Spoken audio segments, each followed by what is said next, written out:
네, 이제 공개된 강의의 마지막 파트를 말씀을 드리도록 하겠습니다.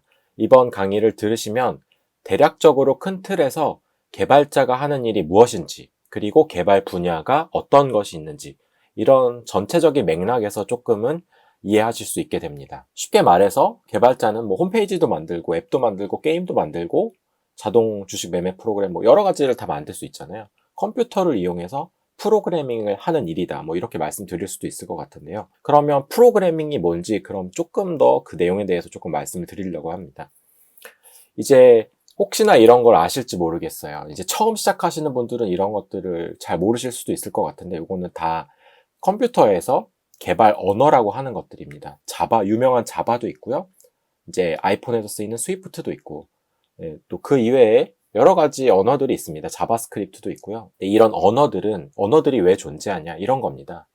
사실 컴퓨터는 그 내부에서 숫자 0과 1밖에 구분을 하지 못합니다. 그래서 그 명령어에 대한 약속이 있는 거죠. 예를 들자면 이렇게 직접적으로 예를 들어서 보여드리자면 왼쪽은 C샵이라는 언어고요. C샵이라는 언어의 약속이고 오른쪽은 스위프트라는 언어의 약속입니다. 근데 이 두 개가 의미하는 바가 완전히 동일합니다. 뭐냐면 1이라는 정수를 num이라는 메모리 상자에 저장한다는 뜻이고요.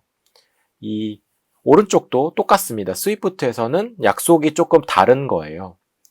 인티저, 정수를 1이라는 정수를 num이라는 변수에 저장한다는 의미입니다.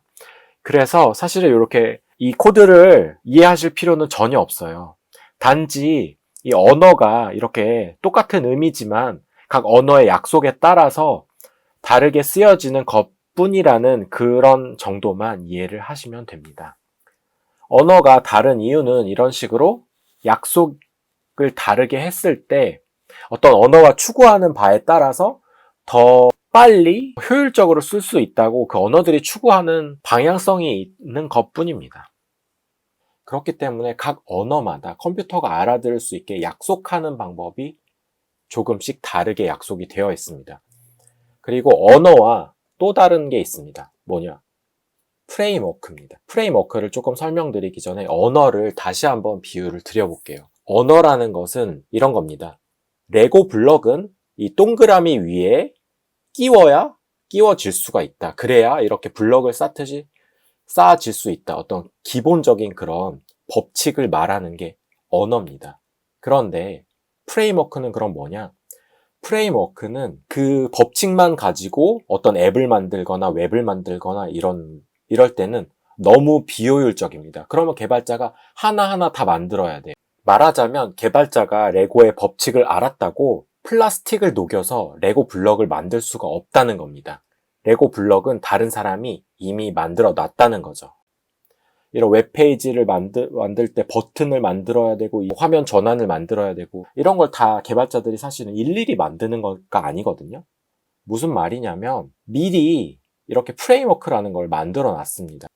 앱을 만들 때는 버튼을 미리 만들어 놨으니 버튼을 이렇게 올려놓으면 개발자가 몇 가지만 건드리면 버튼이 되는 겁니다. 이제 예를 들자면 그런 거예요. 그래서 이렇게 레고가 여러 종류가 있잖아요. 달착륙 세트도 있을 수 있고 굴착기 세트도 있을 수 있고 자동차 세트도 있을 수 있고 여러 가지 세트가 있는 거는 이 여러 가지 프레임워크가 존재할 수 있다는 겁니다.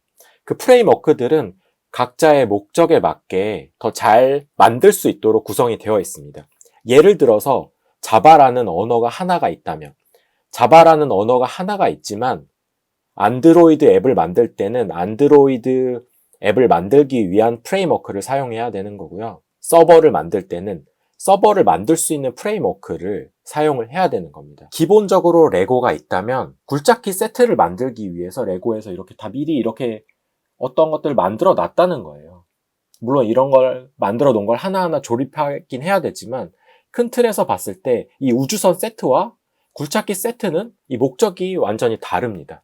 그렇기 때문에 이런 뼈대를 이루는 구조들이 다른 거고요.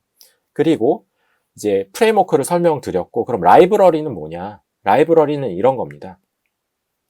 여기 보시면 자동차 세트에 보시면 바퀴가 있죠. 바퀴가 있는데 바퀴는 고무 타이어랑 아마 휠로 이루어져 있을 겁니다. 그러면 하도 사람들이 많이 만들다 보니까 바퀴를 많이 만들 거 아니에요. 자동차를 만들다 보면은. 고무 타이어 안에 휠을 끼게 된다는 겁니다. 그러니까 자꾸 많은 사람들이 똑같은 일을 반복을 하니까 아예 바퀴 같은 거는 이렇게 따로 만들어 놓는 겁니다. 그러면 이 바퀴를 만들어 놓은 거를 가져다 쓰기만 하면 더 빨리 뭔가 앱을 만들거나 그런 것들을 만들 수 있겠죠. 그런 게 이제 라이브러리이기도 하고요. 그래서 여기서 설명드릴 것은 좀 전에 말했듯이 언어, 어떤 법칙이 되는 거, 레고를 따지자면 레고의 동그라미에다는 이런 걸 끼워야지 레고가 결합이 된다. 이런 기본적인 법칙이었다면 프레임워크라는 거는 이제 그 기본 법칙만 가지고는 뭔가 큰 것들을 만들 수가 없으니까 미리 안드로이드 앱을 만들 수 있게 아니면 서버를 만들 수 있게 그런 프레임워크들을 미리 만들어 놓아서 그런 언어와 결합을 해서 여러 가지로 개발자가 빨리 쉽게 만들 수 있도록 구성해 놨다는 겁니다. 그래서 이 점들을 조금 이해를 하시면 되고요. 그래서 예를 들자면 이 파이썬은 이 디장고라는 어떤 프레임워크랑 결합을 해서 서버를 만들고요. 아니면 뭐 플라스크 뭐 이런 것도 있고요. C# 같은 거는 유니티 같은 게임 엔진과 결합해서 프레임워크랑 결합해서 게임을 만들게 되기도 하고 아니면 뭐 이런 서버용 뭐 이런 프레임워크들과 결합을 할 수도 있고요. 또 말씀을 드리면 여기 보이는 자바 같은 거. 자바라는 언어가 기본적으로 있지만 이 스프링이라는 프레임워크와 결합을 해서 서버를 만들게 되고 아니면 이 자바 같은 경우에는 이 안드로이드 프레임워크, 안드로이드 스튜디오와 관련된 이런 프레임워크들을 이용을 해서 안드로이드 앱을 만들 수 있게 되는 겁니다. 그리고 이제 개발자의 업무 분야에 대해서 설명을 좀 해드리려고 합니다. 개발자는 일반적으로 이렇게 백엔드와 클라이언트로 나눠집니다. 예를 들어서 보여드리면 제가 이렇게 유튜브에 들어가서 유튜브를 보면 이렇게 여러 가지 유튜브 영상들을 볼 수 있죠. 그리고 만약에 제가 이렇게 구독을 누른다면 제가 구독을 누르면 이렇게 제가 구독하고 있는 영상들이 이렇게 보여지겠죠. 구독하고 있는 영상들이 보여지는 거는 사실은 서버에 요청을 하고 있는 겁니다. 이렇게 웹페이지에서 서버에 나 유튜브에서 지금 구독 버튼을 눌렀어. 그러니까 구독에 관련된 것들을 보여줘야 돼. 라고 요청을 하는 거고요. 실제로 서버는 데이터베이스에서 정보를 가져와서 웹에 표시를 하는 거고요. 사실 앱도 마찬가지예요. 이제 제가 앱 화면을 보여드리려고 제 이렇게 핸드폰 화면을 맥북에 띄울 수 있는 거를 이용해서 지금 보여드리는 건데요. 이게 사실 웹하고 똑같습니다. 이거는 이제 지금 유튜브 앱을 보여드리는 건데요. 똑같이 이렇게 구독을 누르면 제가 구독하고 있는 정보들을 지금 이렇게 볼 수 있는 거죠. 이거는 앱에서 이루어지는 게 아니고 앱에서 사용자가 구독 버튼을 눌렀으니까 서버한테 물어보는 겁니다. 필요한 정보를 내려줘 라고 하는 거죠. 그래서 전체적인 큰 틀에서는 웹이랑 앱이라는 게 있고, 그쵸? 유튜브를 따지자면 유튜브를 구글 크롬에서도 볼 수 있잖아요. 그게 웹이잖아요. 그리고 서버에다가 이렇게 요청하는 거고, 앱에서도 마찬가지로 좀 전에 보여드렸듯이 이 구독을 눌렀으니까, 구독 버튼을 눌렀으니까 그에 해당하는 정보를 보여줘. 이런 것들을 서버에 요청하는 겁니다. 그래서 사실 개발자는 큰 틀에서 이런 전반적인 이런 분야가 있고, 쉽게 말하면 웹사이트죠. 웹사이트 같은 걸 만드는 개발자를 웹 프론트엔드 개발자라고 하기도 하고 프론트엔드 개발자라고 합니다. 웹을 만들고 서버와 통신을 해서 원하는 정보를 표시하는 이런 것들을 개발하는 개발자를 말을 하고요.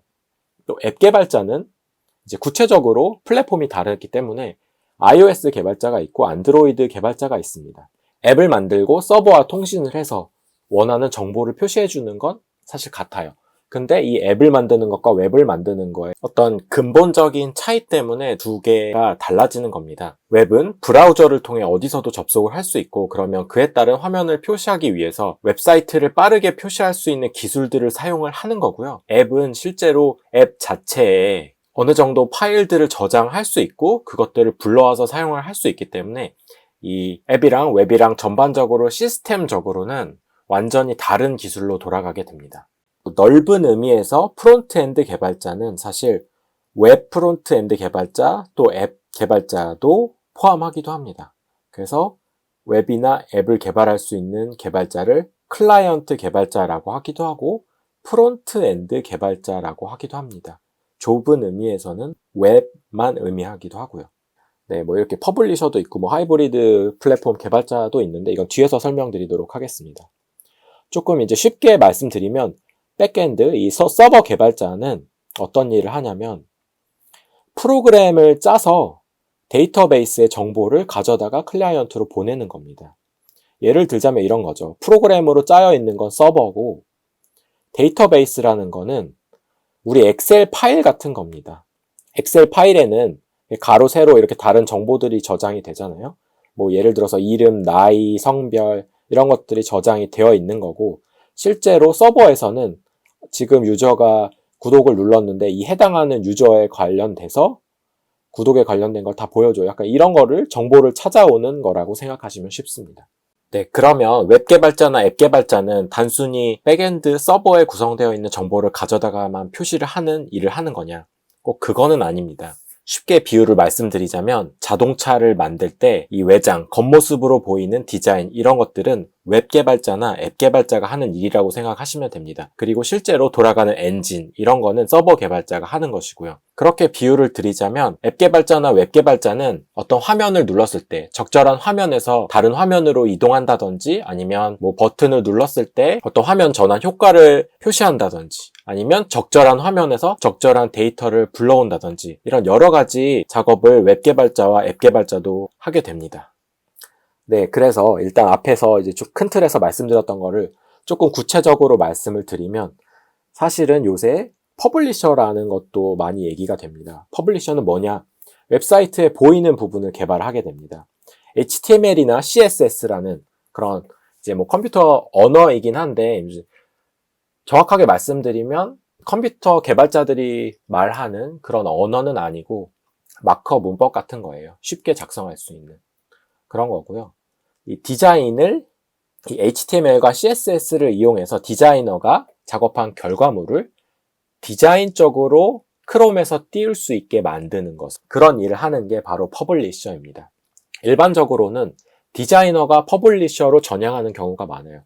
왜냐하면 이제 포토샵으로 디자인을 하다가 이거를 또 개발자에 넘겨야 되니까 그 안에서 비효율적인 면이 나올 수 있기 때문에 이제 뭐 이 픽셀이 달랐다, 뭐 여기 칸이 틀렸다, 이 간격이 안 맞는다 이런 것들 말하는 건데 그런 것들이 달라질 수 있기 때문에 이 디자이너들이 요새는 이 HTML과 CSS를 많이 배워가지고 퍼블리셔의 역할까지 많이 한다고 합니다.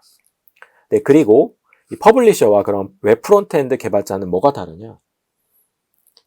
이 프론트엔드 개발자는 실제로 로직까지 짜는 거예요. 자바스크립트에서 이제 로직을 짜는 건데 아까 말씀드렸듯이 백엔드와 서버와 통신을 하는 거죠. 실제로 서버와 통신을 해서 뭐 예를 들자면 사용자가 이런 아이디를 입력을 했는데 이 아이디가 있는 거냐 없는 거냐 서버한테 물어보고 이런 것까지 뒤에 로직을 짜는 게 바로 프론트엔드 개발자입니다. 그래서 실제적으로 모든 웹사이트가 움직일 수 있도록 동적으로 움직이고 서버와 통신하고 이렇게 할 수 있는 것, 이 개발자가 프론트엔드 개발자이고요. 그리고 앱 개발자에는 안드로이드 개발자가 먼저 있습니다. 안드로이드 개발자는 보통 이제 자바라는 언어를 사용을 해서 안드로이드 스튜디오에서 작업을 하죠. 네, 그리고 이제 뭐 최근에는 코틀린이라는 언어도 새롭게 만들었고 구글이 추천을 하고 있어서 조금 더 안드로이드 앱을 쉽게 만들 수 있는 그런 언어를 개발했다고 하더라고요. 네. 근데 어쨌든 우리나라에서는 안드로이드 개발자의 수요가 조금 더 많다고 합니다. 안드로이드 폰을 많이 사용하잖아요. 안드로이드 개발자에 대한 수요가 많고 하지만 단점은 안드로이드 개발자가 이미 많기 때문에 잘하는 개발자들이 많다는 겁니다. 잘하는 개발자들이 이미 많아서 신입을 잘 뽑지 않는다고 하는 그런 면도 있다고 하더라고요. 네, 그 다음에 이제 iOS 개발자는 스위프트라는 언어를 가지고 이 애플이 만들어 놓은 여러 가지 프레임워크들을 이용해서 앱을 만드는 겁니다. 우리나라에서는 안드로이드 개발자 수요가 많지만 해외에서는 압도적으로 iOS 개발자에 대한 수요가 많다고 해요. 그리고 우리나라에는 사실 잘하는 실력이 높은 iOS 개발자가 많이 없다고 합니다. 그래서 이쪽 분야로 오히려 전망이 조금 있는 부분도 있고요. 그리고 이제 마지막으로 이 앱 개발자 중에서 또 특이한 게 있습니다. 하이브리드 앱 개발자 또는 크로스 플랫폼 앱 개발자라는 게 있습니다. 하이브리드 앱이 뭐냐 하면은 아까 말씀드린 웹 프론트엔드 개발자들이 작은 화면에서도 볼 수 있게 이렇게 웹으로 만들어서 껍데기를 씌우는 걸 하는 거를 하이브리드 앱이라고 합니다. 그리고 크로스 플랫폼 앱이라는 게 있는데 실제로 이 자바스크립트로 돌아가지만 어떤 네이티브적인 움직임들을 조금 더해서 페이스북에서 내놓은 리액트 네이티브라는 그런 라이브러리와 어떤 플러터라는 프레임워크를 이용해서 하나의 웹을 만들어 놓으면 안드로이드에서도 앱으로 쓸 수 있고 아이폰에서도 앱으로 쓸 수 있는 그런 개발 기술이 나왔거든요. 그런 거를 이제 크로스 플랫폼 앱이라고 하고요. 제가 링크로 뭐 이 장단점들 이런 것들을 비교한 것들이 있어가지고 링크로 넣어놨으니까 한번 보시면 도움이 될 것 같기도 합니다.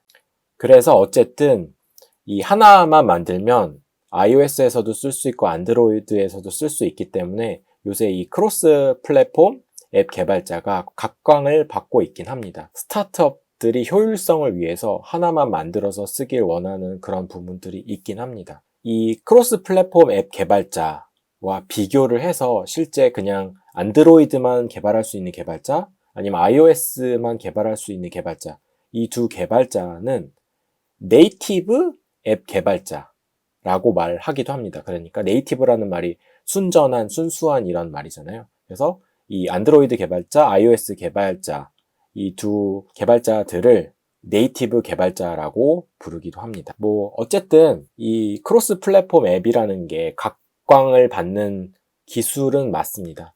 하지만 이제 실제로 뭐 회사가 커지고 뭐 서비스가 발달을 하면은 아무래도 이 크로스 플랫폼 앱은 조금 느린 면이 있거든요.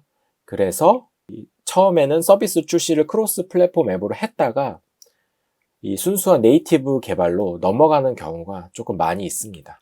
일단 좀 전에 말씀드린 거는 어떤 약간 영세한 스타트업의 경우에 처음에는 크로스 플랫폼으로 개발한다고 말씀을 드리는 거고요. 그렇지만 어쨌든 이 수요들이 더 많다. 안드로이드 개발자, iOS 개발자가 훨씬 더 많다라고 말씀드릴 수 있습니다. 네. 그러면 약간 이런 의문이 드실 수도 있을 것 같아요. 그러면 클라이언트 개발자는 그러면 서버와 통신하는 앱은 혼자서 못 만드나요? 이런 질문인데 뭐냐면 항상 앱을 만들어도 서버가 필요하잖아요. 서버가 필요한데 그러면 서버 개발자가 있어야지 뭔가 앱을 만들 수 있을 거예요. 하지만 간단하게 이 파이어베이스라는 간단하게 서버를 구현할 수 있는 서비스를 제공하고 있습니다. 이 파이어베이스를 이용해서 서버와 통신하는 앱을 만들 수도 있습니다. 뭐 로그인을 구현한다든지 이런 게 아주 쉽게 되도록 만들어 놨어요. 역시 구글은 정말 똑똑합니다. 그래서 앱 개발자 하더라도 아니면 웹 개발자 하더라도 간단하게는 서버와 통신할 수 있는 서버를 직접 구현할 수 있고 그 구현된 서버로 앱과 아니면 웹과 통신할 수 있는 것들을 만들 수 있습니다. 그리고 이제 마지막으로 백엔드 개발자에 대해서 좀 말씀드리려고 해요. 백엔드 개발자는 서버 쪽 로직을 개발을 합니다. 데이터베이스를 설계를 하고요. 조금만 말씀드리면 사실 백엔드 개발자 분야가 정말 어려운 개발 공부라고 합니다. 왜냐하면 간단하게 저는 서버와 데이터베이스로 이루어져 있습니다. 라고 말씀을 드렸지만 예를 들어서 인스타그램을 말씀을 드려볼게요. 인스타그램은 국내 유저도 쓰고 해외 유저도 쓰고 있죠. 근데 서울에서 쓰던 뉴욕에서 쓰던 아마 사진들을 엄청나게 빨리 보여줄 수 있습니다. 그거는 왜냐 하면 이 서버 구성을 우리나라에도 해놨고 미국에도 해놓은 겁니다. 왜냐면 인터넷 통신이 그쪽에다 구현을 해놔야 더 빠를 거 아니에요. 그렇기 때문에 그렇게 구현을 해놓고 유저가 접속했을 때 이미지를 빨리빨리 보여줄 수 있게 그런 구현들을 정말 효율적으로 해야 됩니다.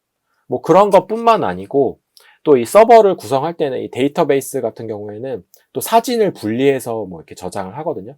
사진을 분리해서 저장한다든지 이런 여러 가지 것들을 사실은 이 백엔드 개발자들은 이 아키텍처를 짠다고 하는데 이 전체적인 비용은 낮출 수 있고 그렇지만 유저들한테는 효율적으로 정보를 보여줄 수 있는 이런 것들을 전체적으로 짜거든요. 그렇기 때문에 백엔드 개발자가 조금 더 잘하는 개발자가 됐을 때 연봉도 조금 더 높고 또 정말 잘하는 개발자가 되기 어렵다고 합니다. 이런 것들을 다 알아야 되고 또 뭐 예를 들어서 동시 접속자 수가 뭐 100만 명이 됐을 때, 1000만 명이 됐을 때 서버가 터지지 않고 유지되는 그런 어떤 효율적인 아키텍처를 짜는 거, 뭐 이런 것까지 포함을 하기 때문에 그렇다고 합니다. 그리고 백엔드 개발자는 대부분 이 비슷하게 구성을 하지만 이 언어별로 조금씩 다르게 서버를 짤 수가 있다고 합니다.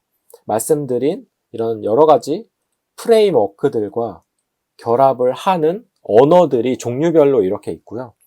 그래서 백엔드 개발자는 파이썬을 이용해 개발하는 개발자인지, 자바를 이용하는 개발자인지, 루비를 이용하는 개발자인지 이런 것들에 따라서 개발자가 분류가 된다고 합니다. 뭐 다른 언어들도 있고요. 전반적으로는 이 정도를 아시면 개발 분야가 이런 게 있다는 걸 알게 되신 거고요. 뭐 그 다음에 또 이런 용어도 있습니다. 풀스택 개발자. 풀스택 개발자는 그럼 뭐냐면 백엔드와 프론트엔드를 전부 다 아울러서 개발할 수 있는 슈퍼 개발자를 말합니다. 네, 물론 뭐 이제 너무 공부할 게 많기 때문에 아무나 풀스택 개발자가 될 수 있는 건 아닌 것 같고요. 또 아무리 풀스택 개발자라고 하더라도 서버도 너무 잘하고 프론트엔드도 너무 잘하고 이런 개발자들은 별로 없다고 하고요. 어느 정도 수준 이상을 잘 다룰 수 있는 개발자를 풀스택 개발자라고 합니다. 네, 그리고 그 이외의 개발 분야를 조금 말씀드리면 인공지능 개발자. 요새 이런 알파고 이후로 인공지능에 대한 관심이 높아졌잖아요. 그래서 이런 인공지능 개발자도 있고요. 데이터 사이언티스트.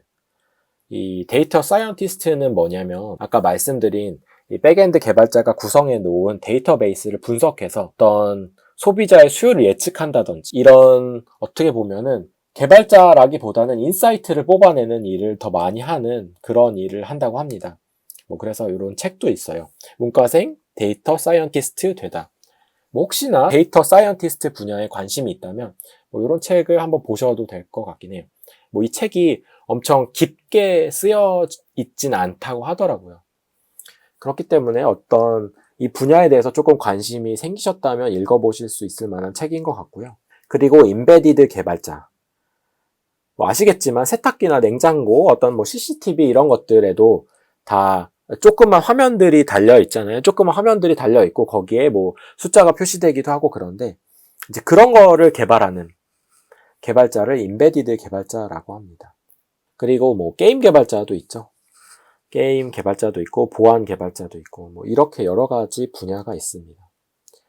게임 개발에 대해서 조금 말씀드리면 게임 개발도 사실은 똑같아요. 구조는 뭐 웹이나 앱을 개발하는 거랑 똑같습니다. 서버를 구성해야 되고 데이터베이스를 구성해야 됩니다. 그리고 게임에서도 클라이언트, 직접 뭐 움직이는 거죠. 3D로 움직이는 이런 부분들을 개발하는 게임 클라이언트 개발자가 있다고 하고요. 그리고 대부분은 이런 게임 개발에는 이런 게임 개발 엔진을 이용을 해서 게임 개발 엔진에서 알아서 나 이번에 아이폰으로 출시할 거야. 그럼 아이폰으로 변환이 되고 안드로이드로 변환이 되고 이런 기능들을 대부분의 게임 엔진에서 그런 기능들을 가지고 있다고 합니다. 이 정도가 되면 이제 개발자의 분야에 대해서 제가 대략적인 부분들은 다 훑어드린 것 같아요. 뭐 이외에도 사실은 더 많은 분야들이 있긴 하지만 이 정도만 상식적으로 알아도 개발에는 이런 분야가 있구나 이런 걸 아실 것 같아요. 그리고 이제 제가 말씀드릴 수 있는 거는 이 개발자는 이 모든 것들을 혼자서 할 수가 없어요. 기획자, 디자이너, 그리고 다른 개발자와 함께 웹이나 이런 앱을 만들게 되는 거거든요. 제가 잠깐 예시로 보여드리면 기획자는 이런 겁니다. 요 화면이 보이시나요? 지금 핀터레스트라는 이미지 검색 사이트에서 제가 검색을 한 건데요. UX 와이어프레임이라는 걸 검색한 건데요. 대부분의 기획자들은 이런 일들을 합니다. 잘 보이는지 모르겠어요. 여기 요거 화면, 요거 한번 보시면 여기 기획을 하는 거예요. 어떤 페이지를 눌렀을 때 어떤 화면으로 이동을 하고 이런 전반적인 이런 뭐 유저들의 이동 화면을 기획을 한다든지 이런 일을 하는 게 기획자고요. 그리고 디자이너들은 이렇게 기획된 와이어 프레임에다가 디자인을 입혀서 실제로 앱이 예쁘게 보여지게 하는 게 이제 디자이너가 하는 역할이고요. 그러면 이제 개발자는 이 기획자와 디자이너에 의한 결과물을 가지고 실제로 앱을 만들거나 웹사이트를 만들고 하는 겁니다. 그리고 그에 필요한 서버를 만들고 데이터베이스를 구성하고 이런 것들을 전반적으로 이렇게 개발이 이루어집니다. 그래서 개발자는 의사소통 능력이 되게 중요하다고 얘기를 많이 해요. 왜냐하면 혼자서 뭔가를 만들어낼 수는 없기 때문에. 남의 이야기를 잘 들을 수도 있어야 되고, 또 남들과 정말 싸우지 않고 의견 충돌 없이 잘 스무스하게 그런 이제 토론도 하고, 남을 설득할 줄도 알아야 되고, 다른 사람의 의견을 잘 들을 줄도 알아야 되고, 이런 능력을 요구합니다. 네, 이제 제가 마지막으로 말씀드리고 싶은데요. 아직도 개발 분야를 정하지 않으셨다면 한번 추천해드려보고 싶어요. 무엇을 개발할지 아직 정하지 않으셨다면 백엔드보다는 안드로이드나 iOS 이런 앱이나 아니면 프론트엔드에 도전해보셨으면 좋겠어요. 왜냐하면 직접적으로 내가 만들고 있는 게 눈에 보이기 때문에 조금 더 재미를 느낄 수 있을 거라고 생각을 하거든요. 네, 그리고 아니면 이제 개발을 배워서 좀 빨리 취직을 하고 싶다. 그러면 프론트엔드 개발을 배워보시는 게 조금 좋습니다. 왜냐하면 신입 개발자를 많이 채용을 하고 있고요. 또 다른 앱 개발에 비해서 조금은 쉬운 부분이 있어서 실제로 신입 개발자가 되더라도 많은 부분을 알아서 잘 구현을 할 수 있다고 합니다. 네, 그래서 한번 고려해 보시면 좋을 것 같고, 아니면 정통적인 어떤 프로그래밍에 대해서 알고 싶다. 그러면 자바 수업으로 시작을 하시면 될 것 같습니다. 자바는 안드로이드 앱을 만들 수도 있고, 아니면 서버 쪽에 스프링이라는 프레임워크와 결합을 해서 서버도 만들 수 있거든요. 그렇기 때문에 이제 자바라는 언어로 시작을 하실 수도 있고요. 또 아니면 최근에 정말 많이 쓰이는 언어, 파이썬이죠. 웹사이트에서 뭔가를 긁어오거나 그런 기술을 이제 크롤링이라고 하는데, 크롤링도 할 수 있고, 아니면 자동 주식 거래 프로그램 이런 것들을 만들 수 있는 게 바로 파이썬이라는 언어입니다. 그러면 파이썬으로 시작을 하셔도 아마 재미를 많이 붙이실 수 있을 것 같아요. 그리고 이제 아직도 결정을 못 하셨다면 아주 쉬운 강의들이 인프런에 있잖아요. 이제 여기 밑에서 보여드리는 목록은 제가 직접 들어본 강의예요. 자바, 요 두 개 자바 강의들이 다 재밌더라고요. 잘 가르치세요. 그리고 이제 C# 이분들 강의도 제가 직접 들어봤거든요. 들어보고, 진짜 이분들은 비전공자를 배려해 주시면서 잘 가르치신다라고 느껴서 조금 추천을 드리는 거고요. 한번 들어보셔도 좋을 것 같고, 어쨌든 간 이 결정은 본인의 흥미가 가장 중요한 요소입니다. 네, 유튜브를 찾아보시면 내가 지금 개발을 배우려고 하는데 개발을 어떤 언어부터 배워야 될까요? 이런 질문에 답하는 유튜브 영상들이 많이 있습니다. 그 영상들이 공통적으로 하는 얘기가 있어요. 그게 바로 어떤 언어를 결정하기보다는 본인의 흥미와 가장 연관된 분야를 선택을 해서 그 언어부터 시작을 해라. 왜냐하면 저도 이 말에 되게 공감이 가는데, 왜냐하면 개발이라는 게 어떠면 정말 지루할 수도 있고 공부도 해야 되고 어려운 난관에 봉착할 수도 있고, 그런데 그것들을 다 이겨내는 거는 재미라고 생각을 합니다. 개발을 하면서 뭔가 이게 만들어내는 결과물이 내 눈앞에 보이고 재미가 있어야 꾸준히 계속 지속적으로 개발을 할 수 있게 된다고 생각을 합니다. 그래서 이런 부분들을 조금 생각을 해보셔야 되고요. 이제 마지막으로 제가 이제 2가지 영상을 한번 추천해 드리려고 합니다.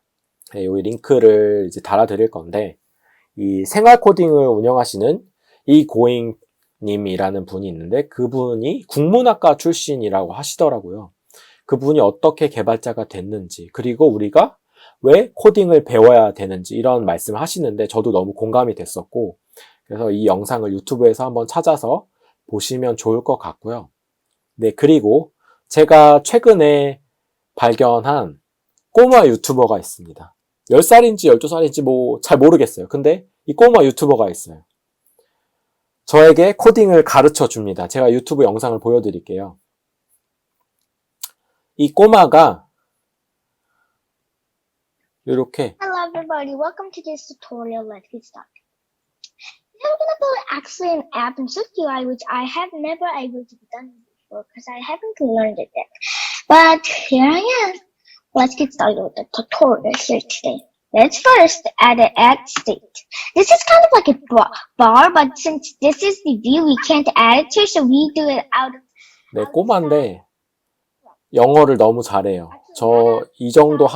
제가 이 정도 영어를 했으면 정말 개발이 훨씬 더 빨리 늘었을 것 같아요. 근데 어쨌든 간 10살인지 12살인지 잘 모르겠는데 이 꼬마가 앱을 어떻게 만드는지 가르쳐 줍니다. 설명을 해주고요.